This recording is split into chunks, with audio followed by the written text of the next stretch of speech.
Ele fez um tour pela América do Sul com o carro da Gurgel. Aonde ele foi passando, ele foi registrando em foto e um diário de bordo. Ele montou uma espécie de um diário de bordo e mandou para o Gurgel. Ele foi lá na fábrica entregar. E o Gurgel tinha muito disso, ele recebia as pessoas na fábrica.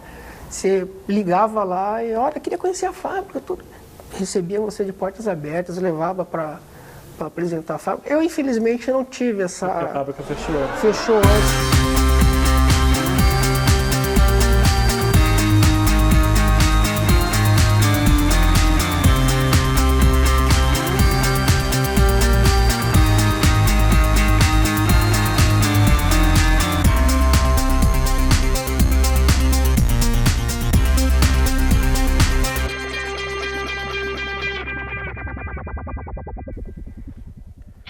O programa Gente em Destaque vai conversar hoje com Anderson Nunes.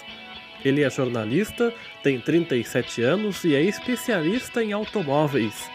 Formado em 2002 pela Universidade de Mogi das Cruzes, Anderson escreve para algumas publicações cujo tema é o carro.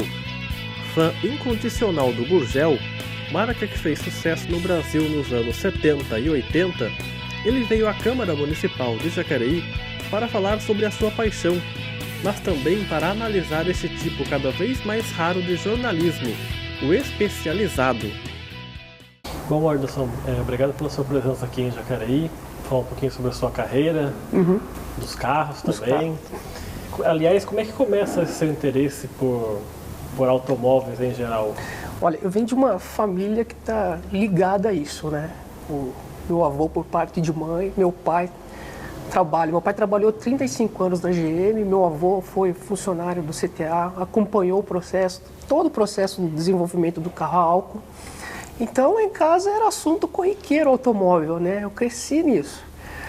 E, felizmente, meu pai, vendo o que eu gostava, já estimulava eu a pesquisar sobre o assunto, dando revistas de automóveis, livros, carrinhos. Então, foi crescendo, né? essa paixão por automóvel. E depois da vida adulta, quando eu procurei ver o que eu queria ser na vida, eu queria algo que eu pudesse estar trabalhando com automóvel, né? Quando você era criança, você visitava a fábrica de carro? Sim, na GM, acho que uma vez ou duas vezes no ano, havia visitas guiadas lá para funcionários, para as famílias dos funcionários. E meu pai, quando abria essa visitação, ele já deixava o meu nome lá, já inscrito com o dele, para poder levar eu à fábrica, né? Aqui em São José, eu fui acho que umas 5 vezes na fábrica, visitar a fábrica. Então, teve uma vez que ele conseguiu, nas férias dele, marcar essa visitação. E ele com mais tempo, né? Porque as visitas guiadas têm um monitor. Nas férias, ele levou, e aí ele levou eu para passear na fábrica inteira. E aquilo era uma cidade, né? Tinha ônibus circular dentro. E você com que idade isso aí? Nessa visita eu tinha 12 anos. 12 anos. E nessas visitas, o que mais fascinava você na fábrica? Era a peça por peça de montagem? O que era? É todo o processo do nascimento de um carro, né? Da parte que pega aquela bobina imensa de aço, leva para a estamparia, estampa, vai sair nos pedaços do carro. Depois junta na linha de montagem, aqueles robôs imensos, pintura, tudo isso é fascinante. Para quem gosta, é mágico o lugar, é mágico. Então, passei o dia inteiro lá acompanhando o processo de fabricação de um automóvel. E sempre colecionando revistas de carro? Sempre. Com 10 anos ele me deu de presente uma que eu me lembro até hoje, foi quando a GM lançou o Cadete. Eram 3 cadetes na capa, foi a edição de abril de 89.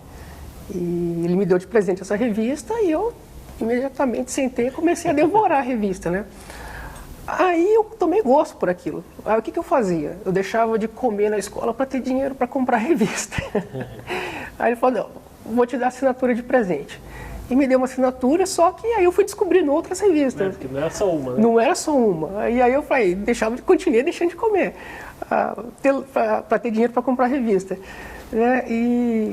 E fui colecionando revistas. Hoje devo ter mais, acho que umas 500, 600 revistas guardadas lá em casa, lá, internacional e importadas. A mais, que até hoje mais preponderante é a 4 rodas ainda, né? Ainda, da automotiva brasileira é 4 rodas. Uhum.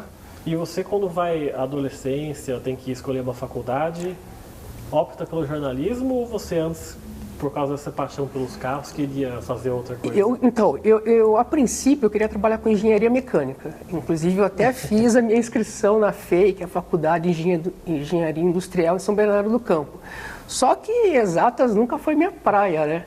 E aí me sugeriram, até que você não faz jornalismo, você gosta de escrever, porque eu gostava de mandar cartas para as montadoras, para as revistas, às vezes eles me mandavam catálogo, as coisas. E quando fui para a época de escolher a profissão, eu falei, olha, cheguei em casa e falei, vou fazer jornalismo. A minha família até ficou estranho, né? Porque eu sempre toquei no assunto da engenharia. Aí meu pai falou, olha, faz 6 meses, se você gostar, ótimo, se você não gostar, a gente vê outra coisa. Aí fiz 6 meses, me formei e estamos aí, né? Felizmente conseguindo atuar na área de interesse. Que a sua intenção, quando cursou jornalismo, era já atuar nesse ramo da revista de automóvel. Isso, eu tenho a felicidade de, quando eu me formei, em 2002, a partir de 2003 eu já consegui uma oportunidade numa revista em São Paulo. Fiquei lá durante 6 meses, saí, depois, 1 ano depois eu voltei e fiquei mais 5 anos nessa revista. Mas sempre como trabalho de freelance, né? E felizmente eu tive a oportunidade de escrever para 4 Rodas, que era a revista que me ensinou a gostar de carro, né? E estamos aí até hoje, aí, fazendo um trabalho aqui, outro ali, mas sempre com o automóvel. Nessas revistas, como é que era o seu... Você falou que mandava cartas e tal. Como é que era essa bate-volta aí, você com a revista? Eles te mandavam brindes? Como é que funcionava isso? Sim, eu fiz uma vez um teste, né, para ver. E mandei uma carta escrevendo, dizendo que eu gostava de automóvel. Acho que foi para a Toyota, se eu não me engano, a primeira carta que eu mandei. E, para minha surpresa, um dia o carteiro deixou lá um calhamaço né? O que eu abri era um pôster dos carros e aí vi junto uma carta do diretor de comunicação da Toyota, assinado por ele, não era nem carimbado, você via que era caneta mesmo, agradecendo o meu interesse pela marca, por fazer o contato. Eu tenho até hoje essa carta guardada. E assim, de todas as montadoras com quem eu fiz contato, sem exceção, para aquele tempo, né, que não existia internet, nada, eles mandavam. E sempre com uma carta de agradecimento, tudo. Hoje em dia isso já é um pouco mais difícil, por quê? Porque as montadoras, elas disponibilizam no site arquivo em PDF. Então se você pede um catálogo, eles já mandam a resposta, olha, no site tem tudo, é só você... E fica por tua conta, né? Mas tinha essa coisa romântica, né, de você escrever uma carta, botar no envelope, mandar para o correio e ficar aguardando, né? Expectativa, ver se vai responder ou não vai responder. Era interessante esse meio de contato, porque hoje em dia, infelizmente, se perdeu um pouco por causa da modernidade, né? E você, a 4 Rodas é a sua referência, você tinha outras de preferência, outras publicações? No tempo da 4 Rodas, ali para o final da década de 80, começo da década de 90, eram 3 revistas, a 4 Rodas, Auto Esporte e a Oficina Mecânica. Dessas 3, a Oficina Mecânica, infelizmente, acabou. Mas eu sempre gostava de acompanhar as publicações para ver o que cada uma trazia, né, de diferente. A 4 Rodas é aquela coisa de viagem, turismo, Fórmula 1. A Auto Esporte era uma coisa também mais voltada para o esporte, mas teste de carro. E a oficina mecânica já era mais mão na graxa mesmo. Ela ensinava a desmontar o motor, fazer reparação de automóvel. Você também gostava disso? Eu fiz pouco, não era muito minha praia. Embora meu avô tenha uma oficina mecânica, e a oportunidade nunca faltou para que eu desenvolvesse esse lado. Mas, assim, o carro, para mim, eu sempre vi mais como uma obra de arte. Então, para mexer, para desmontar essas coisas. Né? Tem quem gosta de fazer isso, então eu preferia ficar de lado nessa parte. E as suas reportagens, na maioria das vezes, que eu pesquisei lá nas suas matérias, são sempre carros antigos. Isso. Essa sua paixão pelo carro antigo também vem desde pequeno. Isso, eu sempre gostei do automóvel antigo, né? O moderno também, né? O que é moderno hoje, mas o antigo sempre me chamou a atenção por causa da história, né? Porque essas revistas, quando começaram a cair na minha mão, tinha essas seções de automóvel antigo. sempre teve. E eu gostava de ler lá a história daquele carro, por que o nascimento daquele carro. Muitos desses carros vieram junto com o nascimento da indústria automobilística nacional, e isso me atraía. E tinha um jornalista, que era o Oscar Nelson, se eu não me engano o nome dele, ele tinha um texto maravilhoso para Antigo. E foi o que me fez apaixonar por essa área. Porque além de ele contar a história do automóvel, ele discorria no espaço de tempo, né? Então ele fazia aquele contexto histórico. E foi uma outra coisa também que acabou fazendo com que eu gostasse de história. Entendeu? Uma coisa liga a outra. Liga a outra. O momento histórico que a gente está passando agora, o automóvel sempre vai estar ligado com esse contexto. Você lembra a primeira reportagem que você fez de carro antigo? De carro antigo foi para a revista, foi para um site chamado Best Cars, aqui de Pindamonhangaba, do Fabrício Samarra. Que carro que era? Foi do Aero Willis. O Aero Willis foi, acho que, o quarto ou quinto carro nacional feito no Brasil. E aí eu achei o site dele, ao acaso, pesquisando na internet, e fiz um contato com ele. Falei, olha, eu sou estudante de jornalismo, moro em Jacareí, e queria saber se você poderia me dar uma oportunidade de eu redigir um texto e você avaliar e se fosse possível publicar. Daí eu moro em Pinda, e a gente começou a trocar e-mails, fiz o texto, foi aprovado, e de lá acho que fiz mais 4 textos para ele. O que me serviu de portfólio para apresentar depois. Após a faculdade, né? E foi do Aero Willis. Depois fiz na época dos 60 anos do Jeep, Chrysler, por Fabrício. Uhum. E tirando o Gurgel, que a gente vai falar daqui a pouco, da sua paixão pelo Gurgel, quais são os outros modelos antigos que você mais gosta, ou sei lá? De nacional, eu gosto muito de Opala. O Opala é um carro que marcou época, né? Um carro de luxo no Brasil, vender mais de 1 milhão de unidades. Hoje em dia é bem difícil isso. E o Opala tem também todo um contexto, né? Nasceu ali no final de 68, foi o primeiro carro de passeio da GM no Brasil. E até aquela coisa glamurosa, né? Eu acho bonito, carro grande, né? Carro estiloso. Inclusive eu fiz uma reportagem agora recentemente de um modelo 88. Então, quando eu achei aquele carro, eu falei, não, eu tenho que fazer a reportagem. A pena é que eu não tinha o dinheiro que a pessoa queria para poder comprar o carro.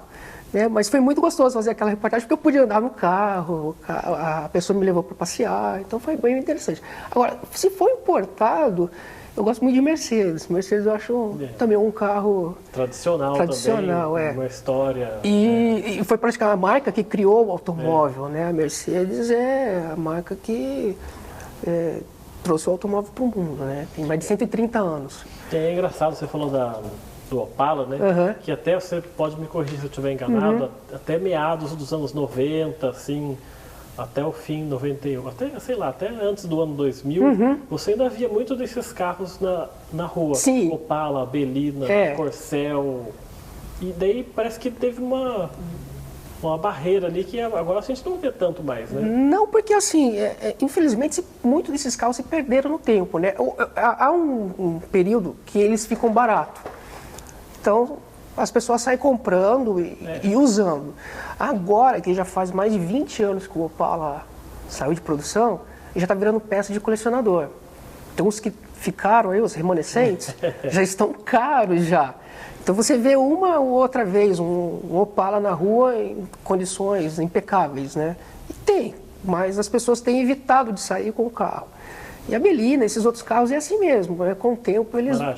Marajó, todos esses carros, eles têm aquele período de baixa e daqui a pouco já começa um período de alta, que já começam, os colecionadores já começam a garimpar o que vai ser o próximo modelo a começar a entrar na lista de colecionáveis. Agora, por exemplo, já é o Escort. Aquele Corsa bolinha, o pessoal já está começando a... Então o Corsa que já é novo.